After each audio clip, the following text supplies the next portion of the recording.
Kali ini saya tertarik untuk bicara tentang satu tokoh ya.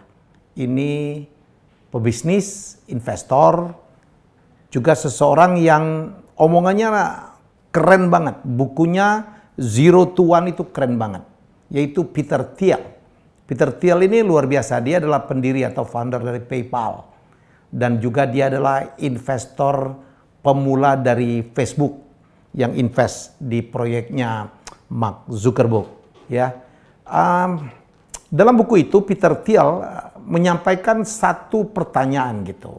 Apakah orang sukses itu, ya, apakah kesuksesan seseorang itu keberuntungan atau memang memerlukan keterampilan? Ya, jadi sekali lagi, sukses itu keberuntungan atau keterampilan sih? Kalau kita lihat ya, kita akan bedah dari beberapa orang-orang sukses, mulai Steve Jobs, Bill Gates, Elon Musk, ya, Jeff Bezos, Malcolm Gladwell, dan nama-nama lainnya. Jadi ini menarik ya. Malcolm Gladwell, ya, penulis yang sangat sukses itu berkata begini, sukses itu adalah rajutan dari keberuntungan dan kelebihan yang itu pun tidak terstruktur. Keberuntungan dia bilang.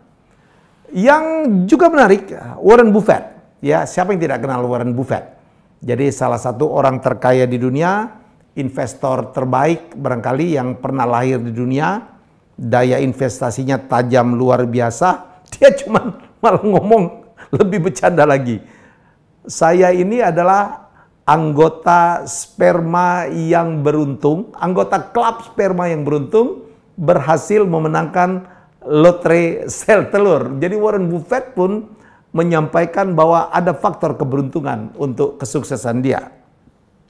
Malah Jeff Bezos mengatakan, ya, keberhasilan itu adalah setengah beruntung, setengah timing yang tepat, sisanya baru otak. Jeff Bezos lah, yang sekarang adalah orang nomor 1 terkaya di dunia, pendiri dari Amazon. Dan kita lihat juga apa yang dikatakan oleh Bill Gates, yang juga pernah menjadi orang terkaya di dunia. Bill Gates mengatakan seperti ini, ya,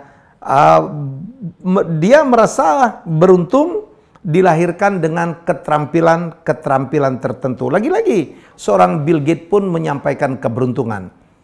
Tapi saya berkeyakinan dan seperti banyak orang juga berkeyakinan bahwa jangan-jangan orang-orang kaya ini ya, mulai tadi Bezos, kemudian Gates, kemudian Gladwell, Buffett, jangan-jangan mereka cuma merendah saja.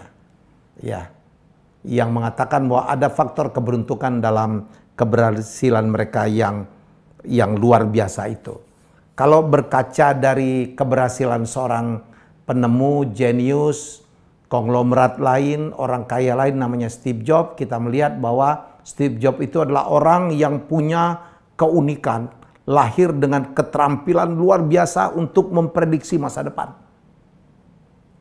Bayangkan, ya, Steve Jobs yakin betul akan masa depan yang disebut dengan personal computer atau PC itu. Ya, sehingga dia merayu Steve Wozniak, bekerja bersama dengan Steve Wozniak dari sebuah garasi, dan akhirnya mereka menciptakan Apple Computer, yang akhirnya membuat ya Steve Jobs menjadi terkenal, menjadi sukses, dan menjadi kaya raya. Sampai pada suatu hari Steve Jobs berseteru dengan John Sculley, ya, karena berbeda pendapat, dan Steve Jobs akhirnya diminta untuk mundur. Tapi apa yang terjadi? Pada saat Steve Jobs keluar, ya, Apple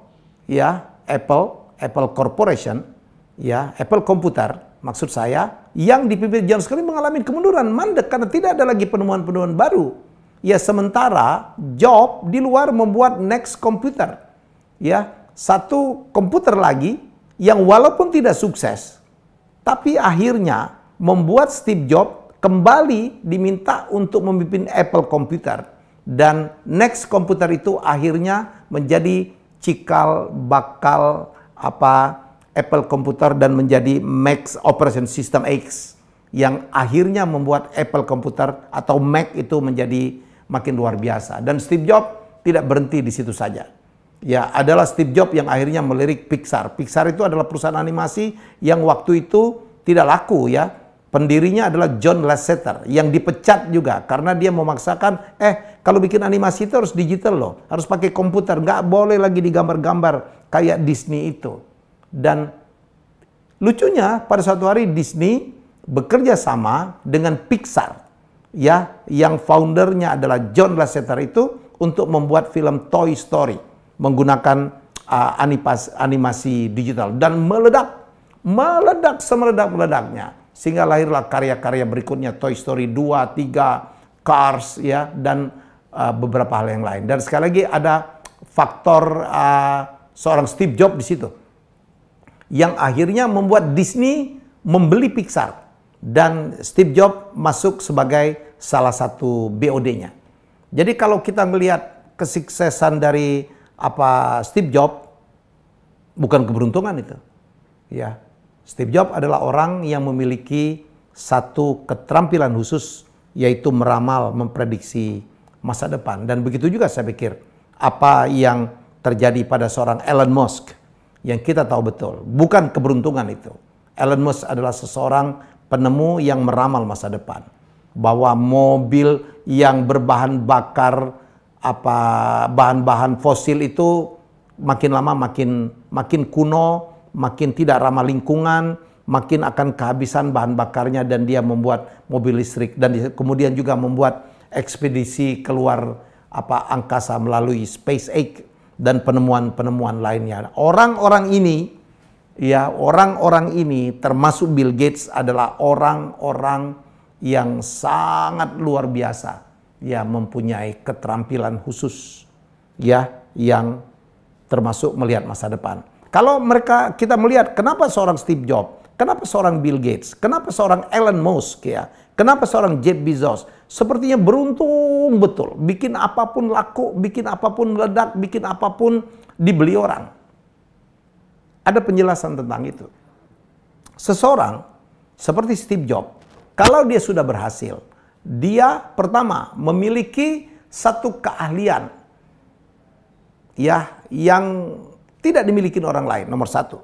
Nomor dua, dia punya pengalaman membesarkan satu produk, satu penemuan yang luar biasa diterima orang. Nomor tiga, memiliki popularitas sehingga dipercaya. Jadi kalau dia melaunch satu produk, orang pasti perhatikan, mau bikin apa lagi nih Steve Jobs. Ya. Jadi itu yang membuat mereka seperti kalau membuat lagi yang berikutnya, membuat lagi yang berikutnya, membuat lagi yang berikutnya, selalu meledak atau jarang gagalnya. Jadi mereka bukan orang yang punya jari midas gitu ya. Apapun di situ menjadi emas, ya. Orang yang demikian beruntung membuat apapun berhasil, tidak. Itu penjelasannya. Karena begitu mereka mengalami atau melakukan keberhasilan yang hebat pertama, satu, mereka punya pengetahuan yang artinya sudah di atas rata-rata. Nomor dua, dia punya pengalaman untuk membuat penemuan-penemuan berikutnya. Nomor tiga, dia punya trust, kepercayaan. Karena populer, ya, atau dikenal orang sudah menghasilkan sesuatu. Jadi, teruslah berpikir, teruslah bekerja, ya, jangan pernah menyerah.